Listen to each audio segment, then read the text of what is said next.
चांगो शिंदे स्वतः हेड मुकादम कामगार होते त्या काळी, त्यामुळे त्यांना समाजात भान जास्त होते, सामाजिक चळवळ होती, कामगार नेतृत्व होतं आणि त्या काही नगरपालिकेत हेड मुकादम असल्यामुळे त्यांना निवडणुकीला उभं राहता येत नव्हतं. त्यांनी त्यांचे दुसरे मित्र लक्ष्मण शंकर इंगळे यांचे बंधू पुण्याला शिकत होते. त्या काही नॉन मॅट्रिक म्हणजे 11वी SSC शिकल्यानंतर परीक्षा दिल्यानंतर ठाण्यात बोलवलं. अपक्ष म्हणून नगरसेवक निवडून आणले. वडाच्या झाडाच्या निशाणीवर सर्व सफाई कामगारांच्या घरातून त्या काही 10,000 रुपये वर्गणी काढून निवडून आणले. अपक्ष वडाचे झाड 1971 आम्ही 6 वर्षाचे होतो, 5-6 वर्षाचे होतो. आम्ही चाळीतल्या घरोघरी गल्लीगल्लीत फिरलो. वडाचे झाड निशाणी 500 कामगारांची वसाहत 300 मतांनी निवडून आले. लहू शंकर इंगळे.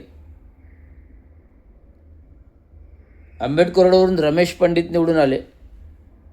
हा सगळा इतिहास सांगायचा म्हणजे या 43 वर्षाच्या महानगरपालिकेच्या जडणघडणीमध्ये जो काय महत्त्वाचा मुख्य वाटा जो आहे तो दिवंगत कामगार नेते चांगो शिंदे यांचा आहे.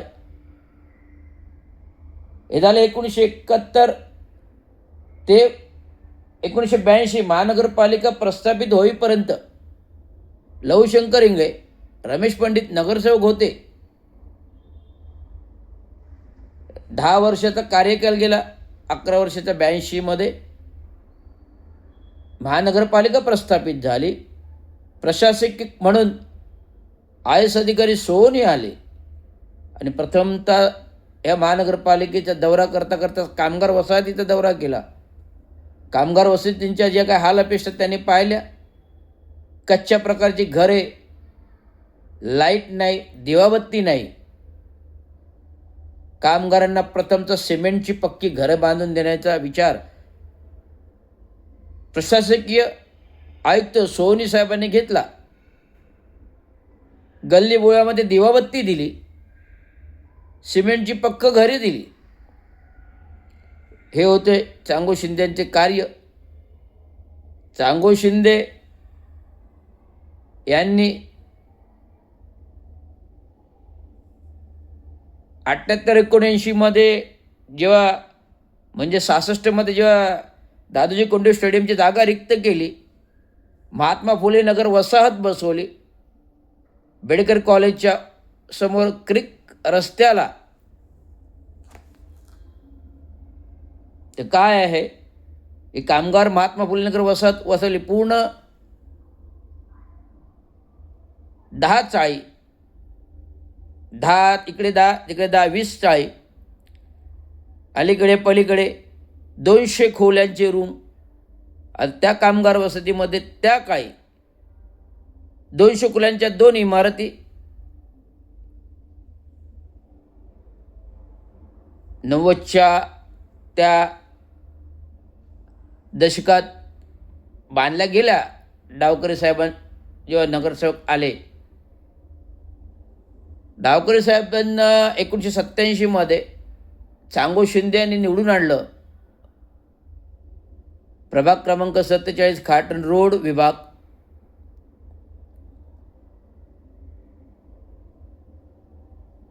एक 1000-1500 मतं मिळाली. 500 मताच्या फरकाने निवडून आले वसंतराव डावकरे. आणि त्या काळी या कामगार वसतींना वसंतराव डावकरेंनी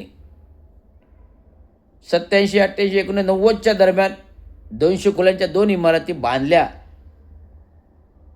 कारण तसं त्यांना जर केलं नसतं तर कामगारांची मते मिळाली नसती पुढील निवडणुकामध्ये. आणि त्या 90 साली बांधलेल्या इमारतीत 90, 2000 आणि 2020 वर्ष 15 वर्ष झाली. त्या इमारती तोडल्या धोकादायक म्हणून आत्ताच्या लोकप्रतिनिधींनी. आजतागायत तोडून 15 वर्ष झाली. सफाई कामगारांना अजून घरे त्याच ठिकाणी मिळाली नाहीत. महाराष्ट्र शासनाचा एक अध्यादेश आहे, ज्या ठिकाणी कामगार व्यवसायात सफाई कामगार व्यवसायात आहे त्या ठिकाणी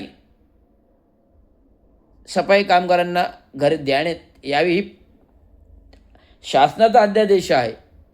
त्यामुळे या शासनाच्या आदेशाद्वारे अद्यापी जी तोडलेली घरे आहेत सफाई कामगारांची, त्या काही 15 वर्षापूर्वी धोकादायक नसताना उपनगर अभियंता खांडपेकर स्ट्रक्चरल ऑडिट रिपोर्ट नाही, कुठलाही धोकादायक थर्ड पार्टी रिपोर्ट नाही, केवळ एक उपनगर अभियंता त्या काळचे शहर विकासचे राजन खांडपेकर यांच्या अहवालावरती धोकादायक ठरविली आणि त्या इमारती पाडल्या. परंतु आजचा काय सफाई कामगारांची ती जागा एका विकासकाला बळकवायची आहे, एका विकासकाच्या घशात घालायची आहे आणि लोकप्रतिनिधींना मलिदा खायचा आहे.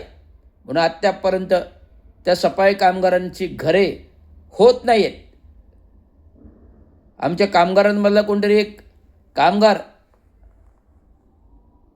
न्यायालयात गेल्यामुळे त्यांची जी मागणी आहे त्या मागणी कामगारांच्या घराची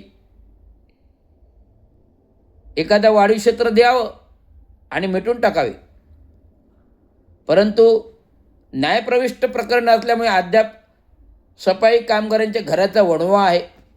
हे जे सफाई कामगार ह्या महात्मा फुले नगर वसाहतीत होते ते कुठे कुठे एक राबोळीमध्ये फेकले गेले, कोणी घोडबंदरमध्ये फेकले गेले, कोण दिवा शिवे मुंब्रामध्ये फेकले गेले, कोण वर्धकनगरमध्ये फेकले गेले.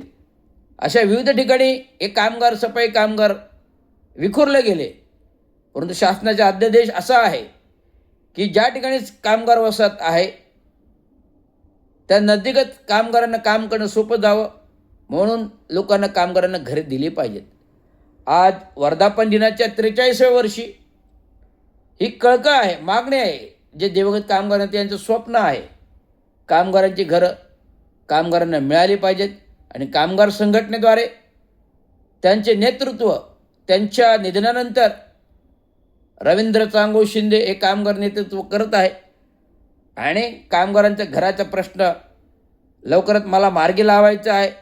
मी आजच प्रशासनाला 1 ऑक्टोबर 2025 रोजी वर्धापन दिनानिमित्त कामगारांच्या घराबाबत पत्र दिलेलं आहे आणि विविध मागणी पत्र आत्तापर्यंत दिलेले पत्र 10-15 पत्र सुद्धा सोबत जोडलेले आहेत.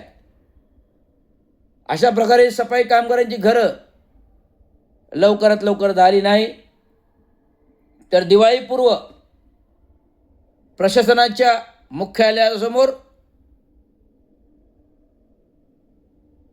अर्धनग्न आंदोलन असेल किंवा आत्मधनाचं आंदोलन असेल हा इशारा आहे.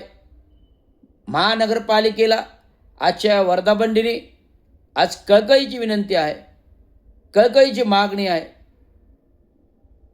सफाई कामगार हा महत्त्वाचा दुवा आहे. हा सफाई कामगार शहर स्वच्छ करण्याचे काम करतो, दिवस रात्र राबतो. कोणासाठी तर ठाणेकर जनतेसाठी, ठाणेकर नागरिकांसाठी, शहर स्वच्छ ठेवण्यासाठी. आणि अशा लोकांना जर उपेक्षित ठेवलं, त्यांना त्यांची घरं दिली गेली नाहीत तर हा फार मोठं न्याय नसून अन्याय आहे सफाई कामगारांचे. असेही कामगारांचे थकीत भत्ते दिले जात नाही, पैसे दिले जात नाही. 7व्या वेतनाचा एका वर्षात देणारा फरक 5 वर्ष झाली तरी दिला जात नाही. या संपूर्ण 15-16 मागण्यांचं पत्र मागे वर्षापूर्वी 2 वर्षापूर्वी दिलेलं आहे. प्रशासनाचे आंदोलनाचा इशारा दिला तर प्रशासन म्हणते सकारात्मक दृष्टीने आम्ही विचार करतोय, परंतु अजूनपर्यंत सकारात्मक दृष्टिकोन प्रशासनाचा येत नाही, विचार येत नाही. त्यामुळे अभी संघर्ष जारी रहेगा. अभी आंदोलन जारी रहेगा, ना पीछे हटेंगे ना पीछे रहेंगे. संघर्ष हा महामानव विश्वभूषण परमपूज्य डॉक्टर बाबासाहेब आंबेडकरांनी दिला आहे. कामगार संघटना संविधान आणि लोकशाही घटनेनुसार डॉक्टर बाबासाहेब आंबेडकरांनी दिलेले आहे.